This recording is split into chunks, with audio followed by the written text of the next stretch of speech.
Oi, no Conexão Migrante de hoje a gente vai falar sobre retorno voluntário.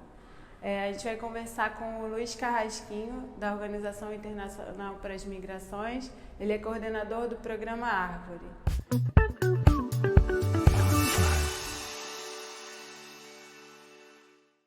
Então, meu nome é Luís Carrasquinho, trabalho para a Organização Internacional para as Migrações, OIM, desde 2007, sempre na área do retorno voluntário. Atualmente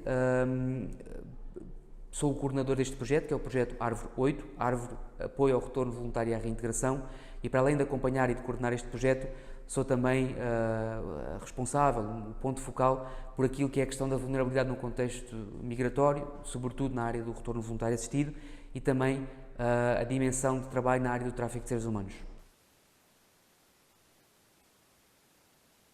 Basicamente, a pessoa procura a organização para que possa receber informação e para que possa ser aconselhada sobre a opção de retorno voluntário ao país de origem, e depois tem todo um processo administrativo, inscrição, análise, marcação da viagem e depois também operacional de apoio no dia da viagem no aeroporto. Para além daquilo que é esta dimensão mais visível, não é? O programa tem também outro tipo de apoios que podem apoiar a pessoa na decisão. Por exemplo, não foca apenas o apoio ao retorno, foca também aquilo que é o apoio à reintegração e foca também aquilo que é o apoio psicossocial para suportar esta ideia, esta decisão de regressar ao país de origem.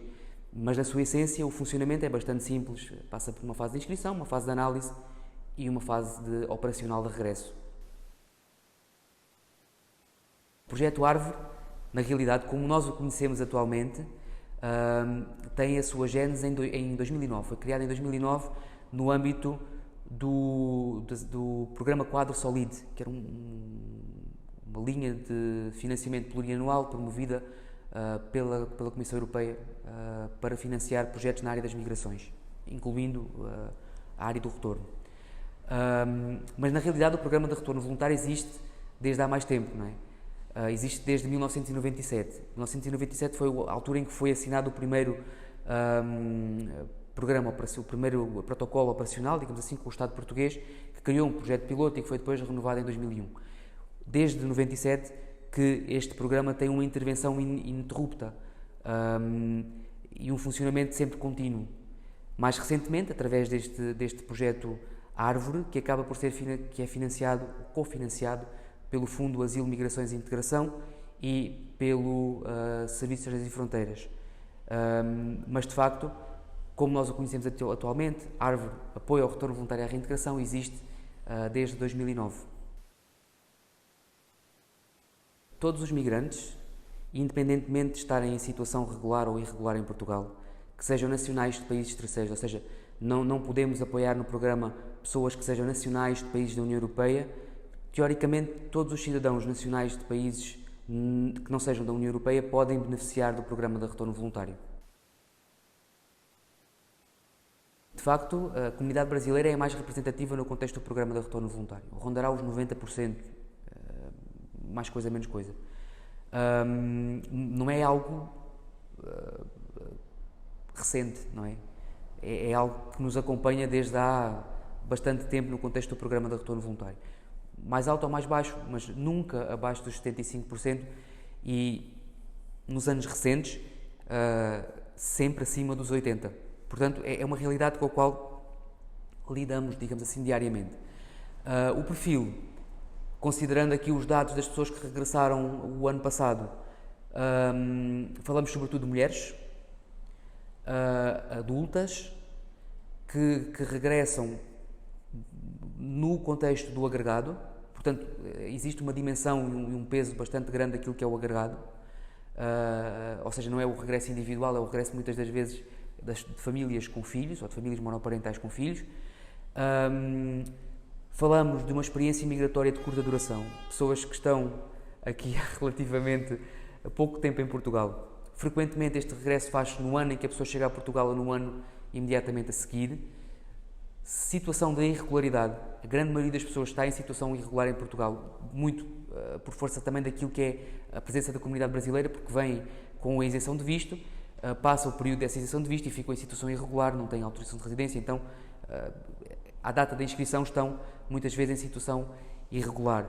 E para terminar, quando se inscreve no programa de retorno voluntário, aquilo que motiva a pessoa a regressar ao país de origem é um conjunto de 3 fatores: desemprego, situação de irregularidade no país e situação económica. A grande maioria dos pedidos das pessoas que nos procuram menciona um ou um conjunto destes 3 fatores que isolada ou em conjunto, que isoladamente ou em conjunto, acabam por contribuir aqui muito para aquilo que é a situação de vulnerabilidade em que as pessoas se encontram, ou contribuir para aquilo que é o risco de ficar em situação de vulnerabilidade. Para se inscrever no programa de retorno voluntário, a pessoa precisa de procurar a OIM ou algum dos nossos parceiros. E temos uma rede de pontos focais de norte a sul do país. Os contactos estão no nosso website www.retornovoluntario.pt e é muito simples, é agendada uma entrevista, a pessoa vem falar connosco, faremos algumas perguntas e iremos recolher, para além desta informação, também aquilo que são os documentos, não os documentos físicos, cópias dos documentos naturalmente, daquilo que a pessoa tenha. Passaporte, no caso de serem menores que não tenham passaporte, registro de nascimento.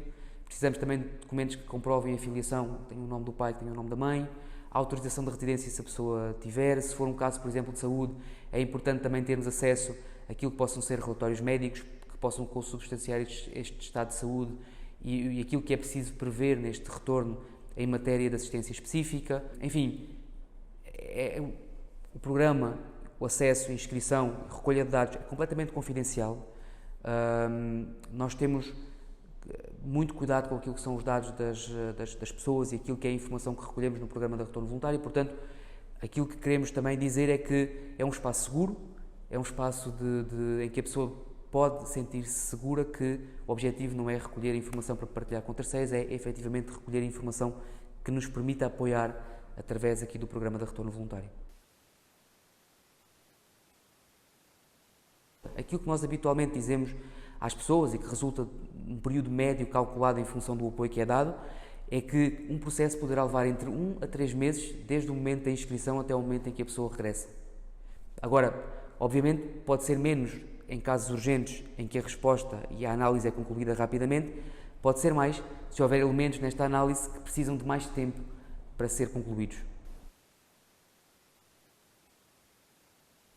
O processo, se considerarmos uma família, pai, mãe, filhos menores, não é?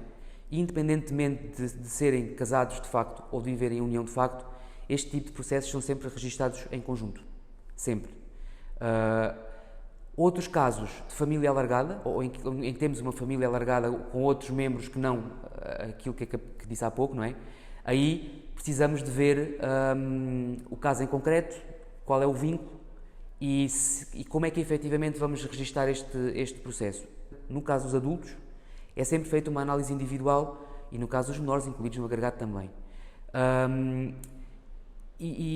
Porquê é que poderemos precisar de separar um processo? Se temos uma família alargada, por exemplo, o pai, mãe, filho, avô, avó, ou namorado da filha, ou o que quer que seja. Porquê é que precisamos separar? Porque precisamos de recolher o consentimento individual de todos os adultos. E quando recolhemos o consentimento individual numa família, precisamos de o fazer individualmente para cada uma das pessoas. Se temos, enfim, eu não queria chamar aqui família tradicional, porque hoje em dia o conceito de família tradicional varia um bocadinho dependendo daquilo que é a percepção que nós temos, mas se temos uma família tipo pai, mãe, 2 filhos menores, por exemplo, aí nós conseguimos reunir o consentimento num mesmo, de uma assentada, não é? Num mesmo processo. Mas se tivermos, por exemplo, esta família, mas temos depois o irmão do pai ou o irmão da mãe, por exemplo, nós precisamos de reunir o consentimento do irmão à parte. E como temos que reunir à parte, precisamos, e muitas das vezes optamos por separar o processo, até para podermos dar algumas garantias de apoio, como por exemplo o apoio à reintegração. Né? Como o apoio à reintegração é feito por caso, nós não podemos, dentro do mesmo caso, apoiar 2 pessoas com este apoio, ou seja, 2 vezes os 2.000 euros, por exemplo. Não é? Então, optamos por separar, ou seja, se existe um conceito de família alargada, as pessoas vivem todas juntas, mas na realidade existe esta separação de facto, para efeitos de apoio, separamos para que a pessoa possa ter apoio e possa ter o mesmo acesso que a outra pessoa tem, por exemplo. O que é que também é importante? O que é importante é que Em termos de apoio, não importa se as pessoas se inscrevem separados ou em conjunto, não é? Porque no que toca a marcar a viagem, aquilo que nós procuramos fazer é promover esta viagem da forma mais confortável possível para a pessoa. E promover esta viagem em conforto significa, se as pessoas se inscrevem junto, então viajam todas juntas. Respondendo à pergunta inicial, se uma pessoa pode regressar e outra não, não é comum, mas pode eventualmente acontecer dependendo daquilo que é a análise individual que é feita. Por exemplo, pode acontecer uma das pessoas no agregado ter um processo judicial pendente, esta pessoa não pode regressar por esse motivo, mas o resto do agregado pode. A decisão de regressar, como dizia, depende muito das pessoas querer ou não regressar separado daquilo que é o restante do agregado. Mas pode eventualmente acontecer. Agora, se o fazemos habitualmente ou se o fazemos daquilo que resulta da nossa análise, não. O objetivo é sempre manter a união familiar naquilo que é o retorno, naquilo que é o regresso, porque esta união familiar depois é um elemento diferenciador no que toca ao apoio à reintegração no país de origem. No programa de retorno voluntário procuramos sempre olhar para aquilo que é a vulnerabilidade e aquilo que são as necessidades especiais de cada caso. Quer seja porque a pessoa está em situação de sem-abrigo ou porque está em situação de carência alimentar ou carência económica, enfim. Aquilo que são as necessidades ou aquilo que é o risco de vulnerabilidade pode eventualmente, varia muito, não é? De pessoa para pessoa. O que nós procuramos fazer é identificar estas necessidades prévias à viagem e depois ativar ou encaminhar estas situações para apoio de terceiros ou de outras instituições quando a OIM não pode dar esse apoio diretamente. É possível custear essa deslocação do ponto em que a pessoa estiver em Portugal, a Chaves ou Portimão, o que quer que seja, até o aeroporto no dia da viagem. Também é possível, em alguns casos, custearmos alojamento de emergência por 1 ou 2 noites prévio à viagem. Para as pessoas que estão na Madeira e nos Açores, o voo começa no ponto de partida, naturalmente. Em casos muito excepcionais, em que haja dificuldades muito grandes de mobilidade, podemos também promover o início da viagem de avião a partir do Porto ou de Faro. Mas lá está, são casos muito excepcionais em que efetivamente a pessoa não tem como cumprir essa viagem de outra forma.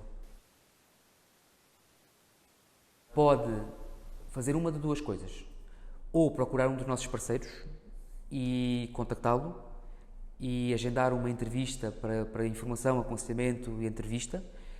A lógica é exatamente a mesma que nós utilizamos aqui, portanto a pessoa não sai prejudicada por fazer a entrevista num dos nossos parceiros a fazer diretamente connosco, exatamente a mesma coisa. Ou então, estando numa zona onde não existe nenhum parceiro, é entrar em contacto connosco. Nós temos uma ferramenta para atendimento virtual e podemos guiar qualquer pessoa na utilização desta ferramenta para poder fazer esta inscrição à distância. Portanto, aquilo que nós procuramos promover, de facto, é que este apoio à reintegração resulte naquilo que é a sustentabilidade neste processo, nestas 3 dimensões. O processo é muito simples. Começa aqui em Portugal, é feita uma análise individual que corre paralelamente àquilo que é o processo de retorno e aquilo que procuramos fazer é perceber quais são as necessidades, o que é que a pessoa pretende fazer, se tem competências para poder fazer aquilo a que se propõe e se aquilo que é o valor que nós temos disponível, que infelizmente só pode ir até um máximo de 2.000 euros, comporta aquilo que é o plano individual que a pessoa estabeleceu. O plano individual que é definido aqui em Portugal não é algo que seja completamente fechado pelo menos à partida, não é? Implica uma análise, implica uma validação depois da pessoa já estar no país de origem e muitas vezes resulta em acertos que têm que ser feitos a este plano que a pessoa fez aqui em Portugal, por as mais variadas razões. Como é que pode ser utilizado este apoio à reintegração? Pode ser utilizado para pequenos negócios, para fazer um pequeno investimento num negócio individual, para formação, como resposta a problemas de saúde, como resposta a matrículas das crianças nos estabelecimentos de ensino, enfim. É flexível QB para poder ir de encontro àquilo que são as necessidades das pessoas, incluindo uma necessidade emergencial que não pode ser pela totalidade do apoio, mas pelo menos uma percentagem. A OIM trabalha em conjunto com as missões da OIM nos países de origem, No Brasil, para além de trabalharmos com a OIM, trabalhamos também com uma rede de parceiros que apoia na monitorização e na implementação destes planos de negócios e que está presente nos principais estados de retorno para o Brasil. Esta rede de parceiros é composta por ONGs que trabalham não só com migrantes no Brasil, mas também com situações relacionadas com direitos humanos, situações de tráfico de pessoas. Enfim, é importante dizer que o apoio à reintegração não é cada caso que é apoiado tem apoio à reintegração. Existe um processo de análise, existe um match entre aquilo que a pessoa pretende fazer e aquilo que é capacidade para a pessoa poder fazer e o apoio efetivo. Portanto, nem todas as pessoas são elegíveis para apoio ou para este apoio à reintegração. No âmbito do projeto SURE, através do qual foi feito um mapeamento nesses 3 estados que menciona. O que é que se procura fazer aqui? Aqui procura-se envolver os atores estatais e não estatais numa lógica de complementaridade daquilo que é o apoio à reintegração. É sempre preciso olhar para o apoio à reintegração e para a intervenção de outros atores numa lógica de complementaridade, no sentido em que o acesso a determinados serviços é fundamental para que a pessoa possa ter este apoio complementar da parte desses serviços. Por exemplo, quando falamos do apoio à reintegração, se pensarmos, por exemplo, no papel que o SEBRAE e que o SENAC têm no Brasil, estes apoios em complementaridade com aquilo que é o apoio à reintegração será um elemento diferenciador daquilo que é ou não é a sustentabilidade daquilo que a pessoa pretende fazer, por exemplo. Daí que seja preciso distinguir um bocadinho estas 2 dimensões. Em todo o caso, a informação que resulta desse mapeamento, nesses 3 estados, que entretanto foi alargado neste projeto atual que nós estamos a implementar, que é o projeto Árvore 8, está disponível não só para quem regressa através do programa de retorno voluntário, mas para todas as pessoas que regressam. Portanto, se houver essa necessidade, nós podemos eventualmente perceber quais são as necessidades específicas, o que é importantíssimo, e depois poder encaminhar para os colegas na OIM no Brasil para que possam dar essa informação, especificamente.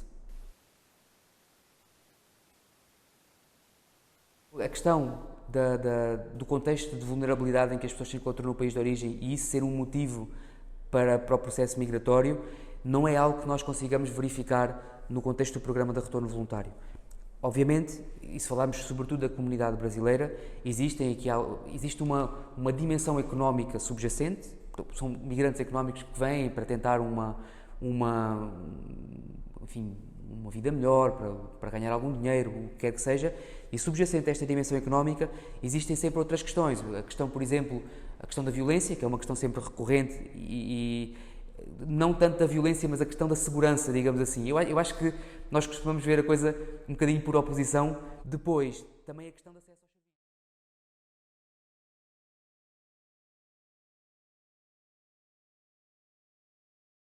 Por um lado, há sempre um procurar melhores condições que não têm necessariamente que ver com uma situação de vulnerabilidade experienciada no país de origem que motiva a viagem para cá. É fundamental que os atores estatais e não estatais estejam envolvidos nesta resposta. Para que os atores estejam envolvidos nesta resposta, é fundamental considerarmos aquilo que é o contínuo do processo migratório.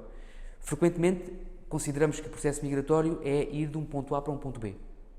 Hoje em dia, a mobilidade é muito mais complexa do que isto. Não é o ir de um ponto A para um ponto B, ponto. É ir de um ponto A para um ponto B, mas este ponto B pode ser um país de trânsito e implica o movimento de um ponto B para um ponto C. Da mesma forma, precisamos considerar o movimento inverso, não é? Ir do ponto C para o ponto A. Quando falamos dos processos migratórios nos dias que correm, quando falamos de mobilidade, nós precisamos olhar para este contínuo.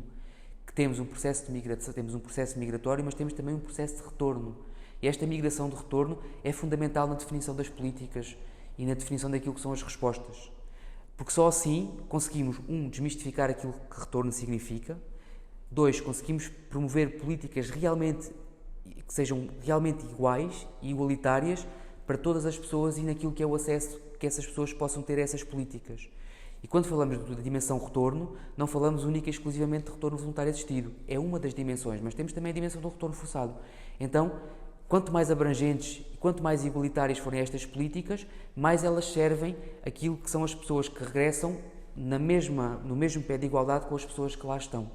E aqui, ou seja, aqui precisamos retomar um bocadinho aquilo que é, no fundo, os princípios fundamentais de intervenção da OIM, não é? Que é trabalhar com os governos, trabalhar com a sociedade civil, naquilo que é a construção destas políticas, naquilo que é o aumento da capacitação, para que efetivamente surjam depois estas políticas mais igualitárias, mais ajustadas dentro daquilo que são os princípios de construção dos Objetivos de Desenvolvimento Sustentável, do Pacto Global para as Migrações e por aí fora.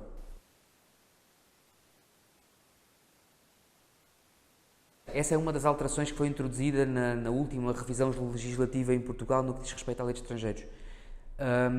De facto, existe este período de interdição de entrada, que é de 3 anos, a partir do momento em que a pessoa faz o retorno, e após a assinatura existe um processo de notificação, que não é feito pela OIM, obviamente, é feito pelas autoridades no momento do embarque, nomeadamente pelo CEF.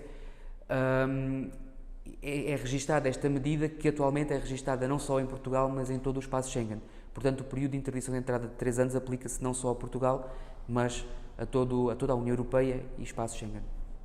Muito obrigada ao Luís, ele prestou informações muito importantes. Se quiser saber mais, a gente vai botar aqui na descrição do vídeo os links para buscar mais informações. Se inscreva no nosso canal, compartilhe, curta.